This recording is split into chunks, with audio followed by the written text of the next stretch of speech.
Le but de l'exercice est de déterminer le tableau de variation d'une fonction f donnée par sa courbe représentative. Donc ici, on a une fonction f définie sur l'intervalle moins 6, 5. Donc le premier point pour abscisse moins 6, le dernier point a pour abscisse 5. Donc voilà l'intervalle de définition de la fonction.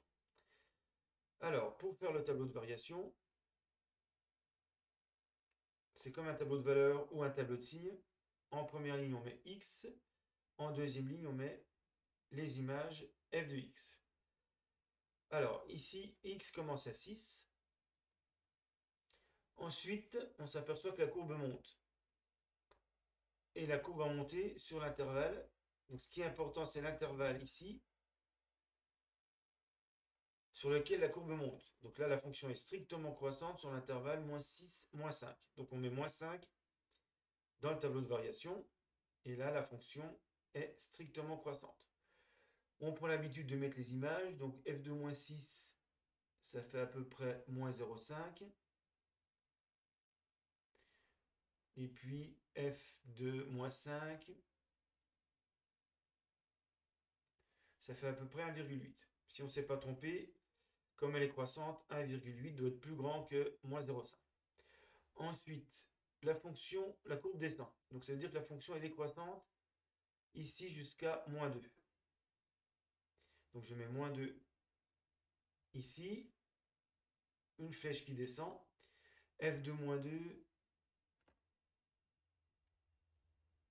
ça fait à peu près moins 1,2. Ensuite, la courbe remonte jusqu'à x égale 1. Donc je mets 1 ici. F de 1, c'est à peu près 0,5. La courbe redescend jusqu'à x égale 4. Donc ici, je mets 4. F de 4, c'est à peu près moins 2,5, moins 2,6.